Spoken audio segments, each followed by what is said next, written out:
কি রে পল্টু, খুড়ো ওইভাবে আকাশের দিকে তাকিয়ে তারা গুনছে নাকি? না রে না বা, আকাশে তারা নয়, মেঘ গুনছে মনে হয়। দেখছিস না কেমন মেঘ করেছে? তুই ভুল বললি, খুড়ো মনে হয় কাকিকে খুঁজছে আকাশের দিকে তাকিয়ে।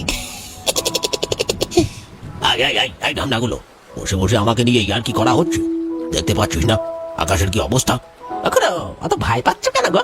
এরকম তো রোজই হয়, ঝড় নামবে মনে হয়। না রে, ভেতরটা কেঁপে উঠছে। আজ নদীতে কিছু ভয়ঙ্কর ঘটতে চলেছে। আজ এই নদী তার শান্ত মুখোশ খুলে মৃত্যুর ঘন ঘটা নামাবে। বাতাসে মৃত্যুর ছায়া নেমে এসেছে, আমি তার স্পষ্ট গন্ধ পাচ্ছি। ইয়ার কি হাসি ঠাট্টার মাঝখানে হঠাৎ করে খুড়োর মুখে এসব কথা শুনে ন্যাপা আর পল্টুর মুখ ফ্যাকাশে হয়ে গেল তৎক্ষণাৎ। পল্টুর গলায় যেন আতঙ্কের ছাপ। সে কাঁপা কাঁপা স্বরে বলল, ও খুড়ো, এসব কি বলছো গো? তোমার কথা শুনে তো গায়ে কাঁটা দিচ্ছে, কিন্তু কিছুই বুঝতে পারছি না। শোন, সময় একদম নেই। বাঁচতে চাইলে এখনই নৌকাটাকে পাড়ে নিয়ে চল, তা না হলে এই নদীর বুকেই আমাদের তিনজনের মৃত্যু লেখা আছে। আকাশ কালো হয়ে এসেছে, দূরের দিগন্ত জোড়া মেঘ যেন গর্জে উঠছে রাগে। হাওয়ার গতি হঠাৎ বেড়ে গেছে, বাতাসে মিশছে নদীর জল আর কাঁচা কাদার গন্ধ। একরকম অস্থিরতা তৈরি করছে। মেঘের বুক চিরে মাঝে মাঝে বিদ্যুৎ ঝলকে উঠছে, যেন আকাশের মাঝখানে আগুন নেচে বেড়াচ্ছে। নদীর বুকে শুরু হয়েছে স্রোত। খুড়ো, পল্টু আর ন্যাপা নৌকো নিয়ে বাড়ি ফিরছে। তারা গিয়েছিল মাঝ নদীতে মাছ ধরতে। একের পর এক ঢেউ ধাক্কা মারছে নৌকাটাকে। যতই কষ্ট হোক, ন্যাপা আর পল্টু প্রাণপণে বৈঠা চালাচ্ছে। নৌকাটা নিয়ে যা হোক করে তাদের বাড়ি ফিরতে হবে। মুখে কথা নেই, চোখে আতঙ্ক, আর শুধু একটাই লক্ষ্য, নৌকা নিয়ে বাড়ি ফিরতে হবে নিরাপদে। পেছনে গর্জন করে উঠল বজ্র, মনে হলো আকাশটাই ফেটে যাবে। নৌকার পাটাতন কাঁপছে জলের আঘাতে, কিন্তু তারা থেমে নেই। একটু দেরি মানেই বিপদ। মিঠাই খুঁড়ো বলে উঠলে, তুই একটু থাম এবার, পুরো হাঁপিয়ে গেছিস দেখছি। আমায় দে, আমি পাল বলছি। না না খুড়ো, তুমি পাল টানতে যাও না, প্রচুর হাওয়া দিচ্ছে গো। তুমি শুধু জিনিসগুলো ভালো করে ধরে বসো, যেন উল্টে না যায়। হ্যাঁ খুড়ো, ন্যাপা ঠিক কথা বলেছে, নদীতে প্রচুর ঢেউ দিচ্ছে, মনে হয় কালবৈশাখী ঝড় উঠেছে। আর কোনো কথা বললেন না মিঠাই খুড়ো, যেন কথাগুলো গলায় আটকে গেছে। মুখে এক ধরনের চাপা ভয় আর বিস্ময়ের ছাপ। চোখ দুটো ফাঁকা ফাঁকা, যেন অনেক দূরে কি একটা দেখার চেষ্টা করছে। কপালের বাঁজ গভীর, ঠোঁট দুটো শক্ত করে চেপে রেখেছে। খুড়ো আকাশের দিকে তাকিয়ে আছেন একভাবে, শুধু দেখা নয়, যেন শুনছে, বুঝতে চাইছেন কিছু। হাওয়ার শব্দে, বিদ্যুতের ঝলকানিতে, মেঘের গর্জনে কোনো অশরীরী বার্তা লুকিয়ে আছে কিনা। কখনো দৃষ্টি ফেরান নদীর ওপারে, কখনো ঘন অন্ধকার বনের দিকে। যদি কোথাও কোনো ছায়া, কোনো নড়াচড়া ধরা পড়ে তার চোখে। মিঠাই খুড়োর এই আচরণে একটা অদ্ভুত গুমোট ভাব তৈরি হয়েছে। তার কাজুমাজু ভঙ্গিমা আর নীরবতা যেন বলে দিচ্ছে তিনি কিছু টের পেয়েছেন। কি হলো খুড়ো, মুখটা অমন করে বসে কেন? কিছু দেখতে পেলে নাকি? আরে, এখনো তেমন কিছু দেখতে পাইনি, তবে গন্ধ পাচ্ছি তাদের। তারা জেগে উঠেছে, না জানি আবার কতজনকে নিয়ে যাবে। ও খুড়ো, কি সব বলছো? বুঝতে পারছি না তো কিছুই। কাদের গন্ধ পাচ্ছ গো? কারা আসছে? ভালো করে তাকিয়ে দেখ, নদীর জল থেকে কেমন একটা পচা মাছের গন্ধ বেরোচ্ছে না?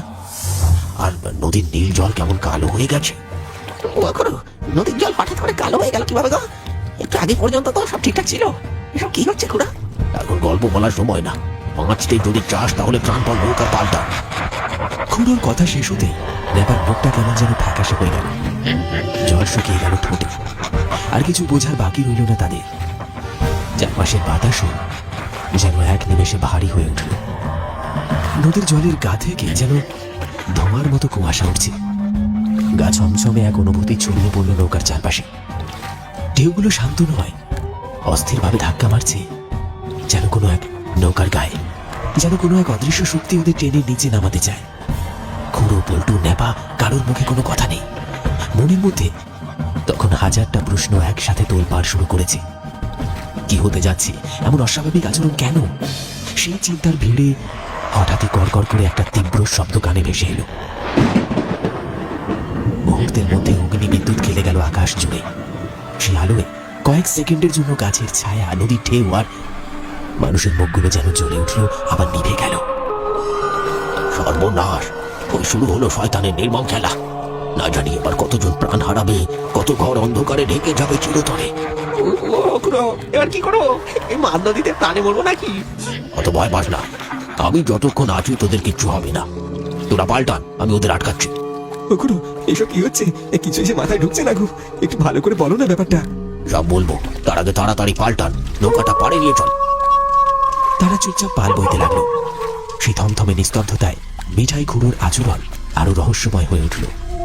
হঠাৎ খুড়ো পাশের হাঁড়িতে হাত ঢুকিয়ে একে একে বের করতে লাগলেন কিছু মরা মাছ। প্রতিটা মাছ মুখের কাছে এনে তিনি কিছু বিড়বিড় করে বলছেন। সেটা যেন কোনো অজানা মন্ত্র, অচেনা ভাষা। আর তারপর সেই মরা মাছ তিনি ছুঁড়ে দিচ্ছেন নদীর জলে। নদীর কালচে জলে মাছগুলো উল্টে ভাসতে লাগলো, যেন মৃত আত্মাদের খেতে দিচ্ছেন। কয়েকটা মাছ ছুঁড়তে নদীর জলের তোলপাড় কিছুটা কম হলো। পরিবেশটা যেন একটু শান্ত হলো। মিঠাই খুড়োর চোখ তখন অদ্ভুতভাবে চকচক করছে।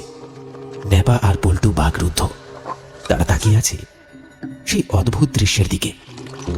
হঠাৎ করে চারপাশের বাতাসে ভেসে এলো একটা তীব্র গন্ধ, পচা মাছের গন্ধ। সেই গন্ধ এতটাই তীব্র যেন কাছেই কোথাও মৃত কিছু পচে গলে যাচ্ছে। গন্ধটা সঙ্গে সঙ্গে ছড়িয়ে পড়তে লাগলো, আর সবাই কেমন ছটফট করতে লাগলো। পল্টু আর ন্যাপা পাল্টানা বন্ধ করে নাক চাপা দিল।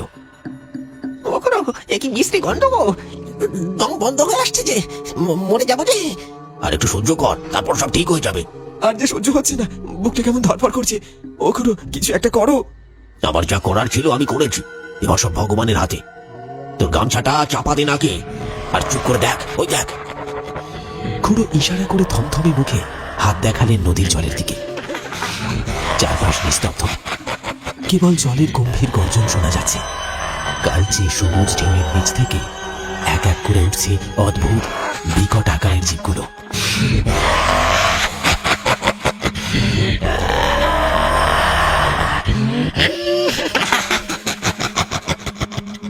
যেন কোনো অন্ধকার জগতের পেট ফেলে ছুটে আসছে তারা। তাদের চোখ লাল টকটকে, আর গায়ে থকথকে কাদা মাখা। জলের উপর ভাসছে অসংখ্য মরা মাছ, মুখ হাঁ করা, চোখ থমকে গেছে, যেন তারা মৃত্যুর ঠিক আগে কোনো ভয়ঙ্কর কিছু দেখে ফেলেছে। হঠাৎ এক একটা করে মাছ নিচ্ছে আর নিঃশব্দে ডুবে যাচ্ছে জলের তলায়। কেউ টেনে নিচ্ছে। এই ভয়ঙ্কর দৃশ্য দেখে পল্টু আর ন্যাপা মুখে কোনো কথা বলতে পারে না। তাড়াতাড়ি খুড়োর পেছনে লুকিয়ে পড়ে তারা। তাদের চোখে আতঙ্ক জমে আছে, শরীর কাঁপছে। ওখরো, এইসব পিশাচগুলো কি এই নদীতেই বাসা বেঁধেছে? তাহলে তো আমাদের মতো গরিব জেলেরা আর নদীতে নামতে পারবে না। মাছ ধরবে কিভাবে? পেট চালাবো কি দিয়ে? এই নদীর তলদেশে এখন ঘুরে বেড়াচ্ছে অশান্ত আত্মারা।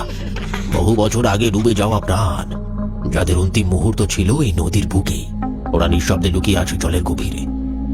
সব সময় ক্ষতি করে না তারা, কিন্তু যখন জলের উপরে ওঠে তখন এক অদ্ভুত কুয়াশা ঘিরে ফেলে চারিদিক। সেই মুহূর্তে যদি কেউ থাকে নদীর ধারে কিংবা মাঝ নদীতে, ওরা ওরা টেনে নিয়ে যায়, আর কখনো ফিরে না তারা। তাহলে খুড়ো, এই রাতের বেলা মাঝ নদীতে মাছ ধরতে আসা মানে তো জীবন হাতে নিয়ে আসা। এইভাবে চললে তো আর মাছ ধরতে আসা যাবে না। ভয় পাস না, এরা জলের বাইরে সবসময় উঠতে পারে না, তাদের ক্ষমতা এতটা নয়। তাড়ানোর মন্ত্র আমার জানা নেই, কিন্তু আটকে রাখার কিছু কৌশল আমার জানা আছে। তবে আজকের রাতটা অশুভ। নৌকা নিয়ে তাড়াতাড়ি পাড়ে চল, আর একটাও কথা বলিস না। খুড়োর কথা মতো ন্যাপা আর পল্টু আর দেরি না করে নৌকার পাল বইতে শুরু করলো। চারিদিকে অন্ধকার ঘনিয়ে এসেছে। মাথার উপর কালো মেঘের স্তর যেন আরো ভারী হয়েছে। অতৃপ্ত পিশাচদের ছায়ামূর্তি ধীরে ধীরে জলের উপর উঠে আসছে। মরা মাছগুলো একে একে তারা টেনে নিচ্ছে জলের গভীরে। মিঠাই খুড়োর চোখে চিন্তার ভাঁজ। তিনি হয়তো ভাবছেন এই পিশাচদের আটকানো গেছে কিছুক্ষণের জন্য।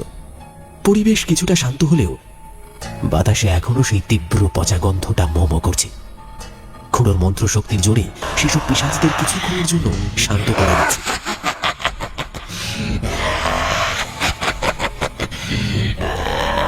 তারা নৌকা নিয়ে নদীর পাড়ে পৌঁছল। তাড়াতাড়ি নৌকা থেকে নেমে পড়লো তিনজনে আর রওনা দিল বাড়ির দিকে। তাড়াতাড়ি এখান থেকে চল, এক্ষুনি বৃষ্টি নামবে। তা তখন আবার ভিজে ভিজে বাড়ি যেতে হবে। খুড়ো, আমার তো মাথায় কিচ্ছু ঢুকছে না। এইসব পিশাচ কোথা থেকে উঠে এলো? এরা কারা? সব যেন গুলিয়ে যাচ্ছে। খুলে বলো না একবার। হ্যাঁ খুড়ো, কিছু তো বলো। ঘটনাটা অন্তত যেতে যেতে একটু শুনিয়ে দাও। ভয় পেলেও জানার আগ্রহটা কমছে না।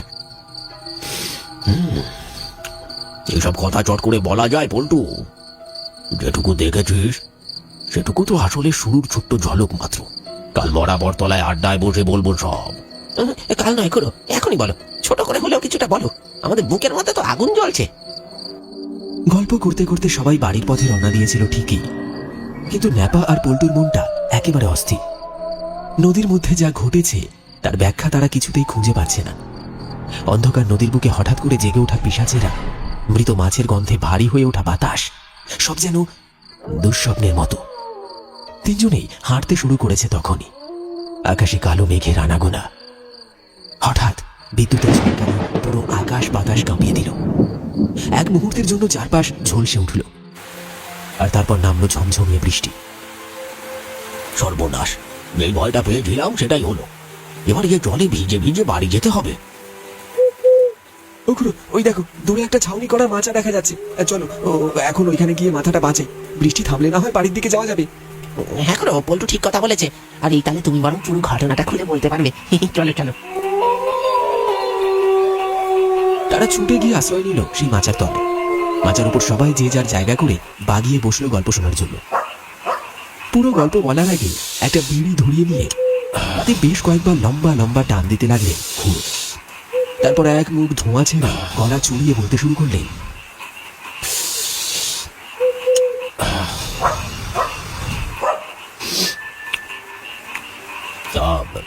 আজ থেকে 30-35 বছর আগেকার কথা। তখন বাবার সাথে এই নদীতে মাছ ধরতে আসতো।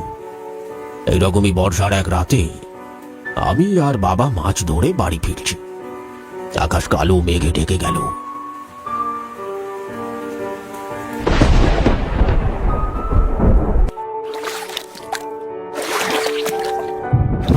ও বাবা, ওই দেখো আকাশে যে কালো মেঘ ঢেকে গেছে, প্রচন্ড বিদ্যুৎ চমকাচ্ছে।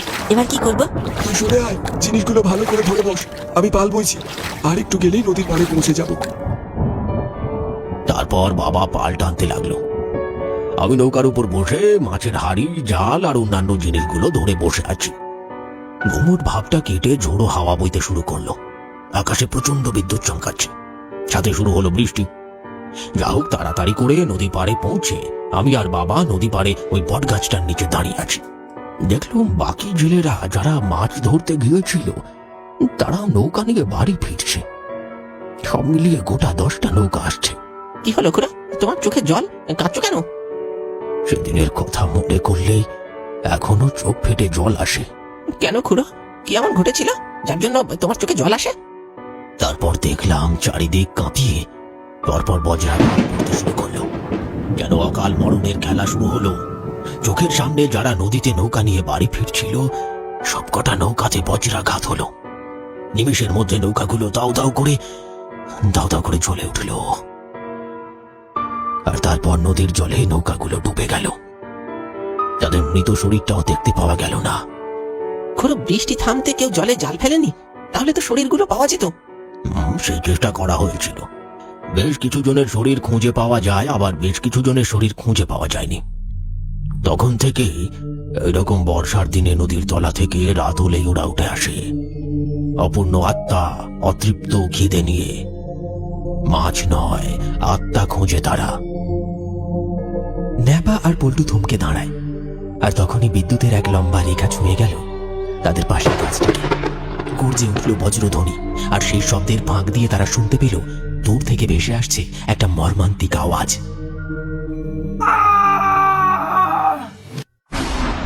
ও খুড়ো, এটা আবার কার আওয়াজ? আবার কেউ মরলো নাকি বজ্রাঘাত পড়ে? হ্যাঁ, তাই তো মনে হচ্ছে, কিন্তু শব্দটা কোন দিক থেকে এলো বলতো? ওই দিক থেকে এলো, যাবে নাকি? আমার সঙ্গে আয়। তারা মাচা থেকে নামতে যাবে, ঠিক সেই মুহূর্তে সবাই ঘুরে তাকালো মাচার উল্টো দিকে। ঝোঁঝাড় বেরিয়ে দূরে একটা বড় গাছের দড়ির পাশে কেউ একজন দাঁড়িয়ে আছে। গা ছমছমে অন্ধকারে স্পষ্টভাবে মুখটা বোঝা যাচ্ছে না, কিন্তু তার অবয়বটা স্পষ্ট দেখা যাচ্ছে। একটা লম্বাটে ছায়া হওয়া চেহারা, দাঁড়িয়ে আছে একটা একদম নিশ্চল, যেন এক পাথরের মূর্তি। দূরে কে একজন দাঁড়িয়ে আছে না? কিরে বল্টু, দেখতে পাচ্ছিস? হ্যাঁ গো খুড়ো, তাই তো, ওই তো কে একজন দাঁড়িয়ে আছে। দাঁড়া দাঁড়া তোরা, আমি দেখছি। এই কেউ এখানে দাঁড়িয়ে? চারিদিকে তখন থমথমে নীরবতা, শুধু ঝিঁঝি পোকার একটানা ডাক। কেউ কোনো শব্দ করছে না। তারা হা করে তাকিয়ে আছে সেই অচেনা ছায়া মূর্তির দিকে। কে হতে পারে? কেন দাঁড়িয়ে আছে ওখানে?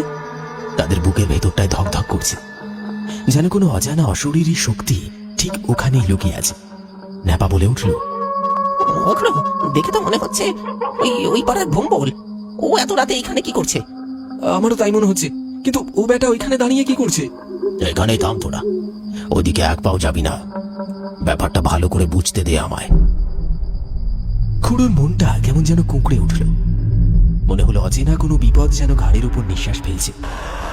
ঘন অন্ধকারে চোখে কিছু স্পষ্ট দেখা না গেলেও সেই মূর্তির চোখ দুটো জল জল করে জ্বলে উঠল, ঠিক যেন হিংস্র জন্তুর মতো। এত রাতের কেউ হতে পারে? মনে মনে প্রশ্ন করেই খুড়ো এগিয়ে কিছু বলতে যাবে, এমন সময় হঠাৎ তার আগেই সে ছায়ামূর্তি হন হন করে সামনে এগিয়ে এলো। তার গায়ের রং ফ্যাকাশে হয়ে গেছে। কিরে ভম্বল, তুই এখানে কি করছিস? আর তোর এই অবস্থা হলো কিভাবে? ওখানে পরে সব বলবো, আগে তুমি তাড়াতাড়ি আমার সাথে চলো। কেন রে, কি হয়েছে? বিপদ হয়েছে খুড়ো, তাড়াতাড়ি এসো আমার সাথে, তাড়াতাড়ি এসো। নিশুতি রাতের নিস্তব্ধতা ভেদ করে হন হন করে এগিয়ে চলেছে ভম্বল। কোনো কথা না বলে নিঃশব্দে পা ফেলে যাচ্ছে নদীর দিকটায়। পেছন পেছন ন্যাপা, পল্টু আর খুড়ো হাঁটছে, কিন্তু তাদের মুখে দেখা যাচ্ছে স্পষ্ট উদ্বেগ আর ভয়ের ছায়া। একটা অজানা আশঙ্কা যেন মনের মধ্যে ঘন কালো মেঘের মতো জমে উঠেছে। আকাশে তখনও কালো মেঘ, তবে আগের মতো আর গর্জন নেই। বৃষ্টির ফোঁটাগুলো নেমে আসছে টুপটাপ করে। মাঝে মাঝে দূর থেকে শোনা যাচ্ছে ব্যাঙের ডাক, যেন কোনো অজানা সংকেত দিচ্ছে। সবাই নিঃশব্দে নদীর পাড়ে এসে দাঁড়ালো, আর তারপর যা দেখলো তাতে সবার চোখ কপালে। এ কি রে ভম্বল, এই সর্বনাশ কি করে হলো? আর থাকতে পারলো না ভম্বল, কেঁদে কেঁদে বলতে লাগলো, খুড়ো, সবই আমাদের কপাল গো। এই মরা নদীর ইতিহাস সবাই জানো। আমি বাবা আর কাকা নদীতে গিয়েছিলাম মাছ ধরতে। আকাশের অবস্থা খারাপ দেখে তাড়াতাড়ি বাড়ি ফিরছিলাম, কিন্তু কিন্তু শেষ রক্ষা হলো না। ওই সব পিশাচদের প্রকোপে আর রক্ষা হলো না। একটু আগে যে বজ্রঘাত পড়লো, তাতেই আমরা সবাই মারা গেলাম। এইসব বলছিস ভম্বল? তুই তো দিব্যি আমাদের সামনে দাঁড়িয়ে আছিস। না খুড়ো, আমি ঠিক কথা বলছি। ওই দেখো আমি আর ওই যে ওরা। ভম্বল যেদিকে হাত দেখালো সেদিকে তাকাতেই সবাই দেখলো নদীর পাড়ে কাঁদা জলের উপর পড়ে আছে ভম্বল, তার বাবা আর তার কাকার শরীরটা। রক্ত শূন্য হয়ে গেছে তিনটে শরীর। খুড়ো, আমাদের যা হবার হয়েছে, তুমি এবার রক্ষা করো। বল ভম্বল, আমি তোদের কিভাবে সাহায্য করব? এই নদীর তলার পিশাচেরা আমাদের শরীরগুলো নদীর তলায় নিয়ে যেতে চায়। তুমি আমাদের শরীরগুলো নিয়ে যাও, আমাদের শেষ কাজটা সম্পন্ন করো, তবেই আমাদের শান্তি। ভম্বলের কথা শেষ হতেই যেই না ন্যাপা, পল্টু আর খুড়ো এগোতে যাবে, ঠিক তখনই নদীর তলা থেকে প্রবল আক্রোশে চিৎকার করতে করতে বেরিয়ে আসলো সেই সব পিশাচের দল।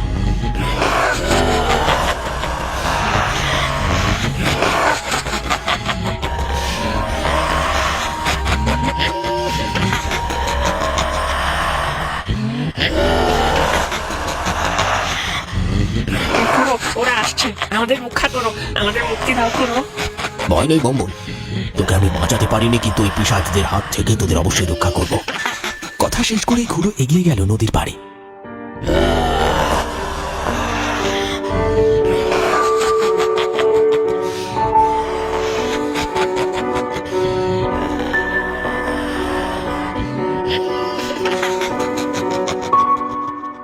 কাদা জলের উপর দাঁড়িয়ে চিৎকার করে বলতে লাগলো, দাঁড়িয়ে যা তোরা, তোদের এই জঘন্য খেলা বন্ধ কর এবার। তোদের সাথে যেটা ঘটেছে সেটা তোদের কপাল, এর পেছনে সাধারণ মানুষের কোনো হাত নেই। তোরা ফিরে যা, ফিরে যা তোরা।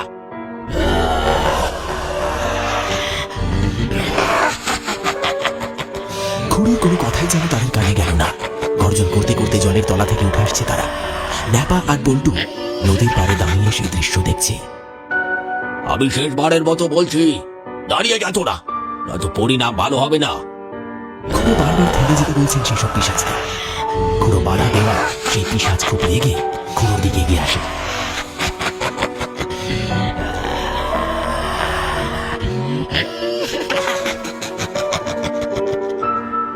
এই বলছো খুড়ো এবার কি করবে? এই সাজগুলো তো খুড়োর দিকে এগিয়ে আসছে। আরে না, আমরাও তো কিছু করতে পারবো না। কি যে করি এবার? খুড়ো কি করবে বুঝে উঠতে পারছে না। আর ঠিক তখন খুড়োর মনে পড়ল তার বাবা মারা যাওয়ার আগে একটা মাদুলি দিয়ে গেছিল, আর বলেছিল যখন খুব দরকার পড়বে তখন যেন ব্যবহার করে। ঠিক তখনই মাদুলিটা হাতে নিয়ে বলল, আমি শেষবারের মতো বলছি, দাঁড়িয়ে যা তোরা, নয়তো পরিণাম ভালো হবে না।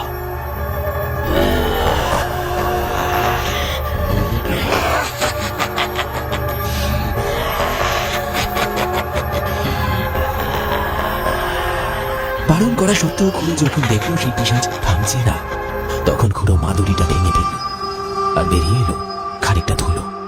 সেই ধুলো ছুঁড়ে দিল পিশাচদের লক্ষ্য করে, আর সাথে সাথে সারা শরীরে দাউ দাউ করে আগুন জ্বলে উঠল। একে একে ধোঁয়া বাতাসে মিলিয়ে গেল তারা। এরপর খুড়ো ভম্বলদের মরা শরীরগুলো নিয়ে গ্রামে ফিরে এলো আর ভম্বলের কথা মতো শেষ কাজ সম্পন্ন করল। এরপর থেকে ন্যাপা আর পল্টু দিনের বেলার দিকে নদীতে বেশি মাছ ধরে, রাতের বেলা তো নয়।